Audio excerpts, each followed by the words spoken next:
Pouvez-vous me dire ce que vous pensez de la décision du maire de maintenir la suppression des menus de substitution au porc? Je trouve que c'est très décevant de la part de maire. C'est un manque de savoir-vivre et de respect pour la population. Et normalement, on vit dans un monde où on doit respecter chaque religion, chaque coutume. Donc je veux bien qu'il enlève le lundi, qui fait son truc de repas le lundi, mais alors qu'il enlève le vendredi le poisson, puisque c'est aussi une fête chrétienne, non? Tout à fait. Je suis de confession musulmane, donc moi, mes enfants ne peuvent pas manger à la cantine le lundi, il n'y a pas de repas de substitution.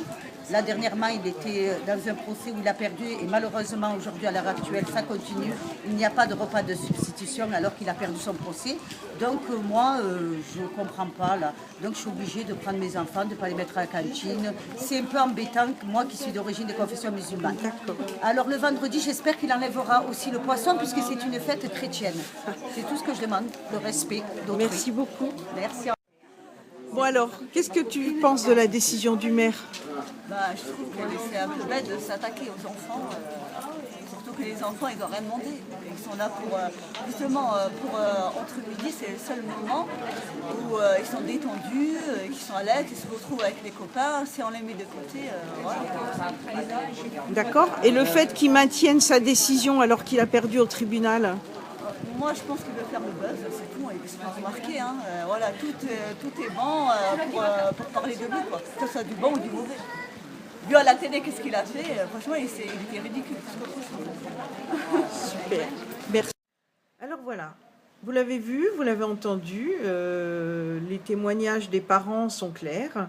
Ils sont étonnés, voire choqués par la décision du maire de maintenir la suppression des repas de substitution dans les cantines, alors que la justice en a décidé autrement en les déclarant illégaux et que normalement il était tenu de respecter une décision de justice et de remettre ces fameux menus de substitution. Bien sûr, il ne l'a pas fait.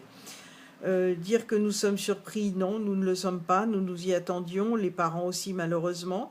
Voilà, le souci c'est que la mairie apparemment s'amuse beaucoup à engager ce bras de fer contre les associations qui l'ont attaqué.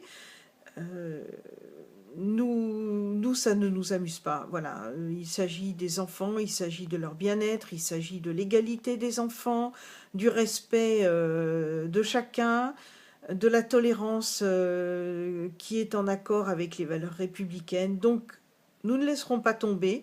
Il n'est pas question d'abandonner aux mains d'une mairie peu attentive à leur bien-être 150 enfants qui sont volontairement discriminés par le maire et son équipe municipale. Donc nous allons agir, nous ne savons pas encore exactement ce que nous allons faire, nous y réfléchissons pour surtout ne pas faire n'importe quoi, et que les parents sachent que nous serons auprès d'eux, nous ne lâcherons rien, nous ne les laisserons pas tomber, le Rassemblement citoyen de Beaucaire sera présent à leur côté, quoi qu'il arrive. Et il n'est pas question de laisser Julien Sanchez remporter cette pseudo-victoire faite, je dirais, au forceps. C'est inique, c'est ignoble, voilà. Donc nous agirons. Nous allons nous concerter avec les autres associations engagées dans ce combat. Avec également les parents d'élèves qui souhaitent réagir et qu'ils sachent que de toute façon, quoi qu'il fasse, il nous trouvera sur son chemin. Voilà. Et merci à tous pour votre soutien.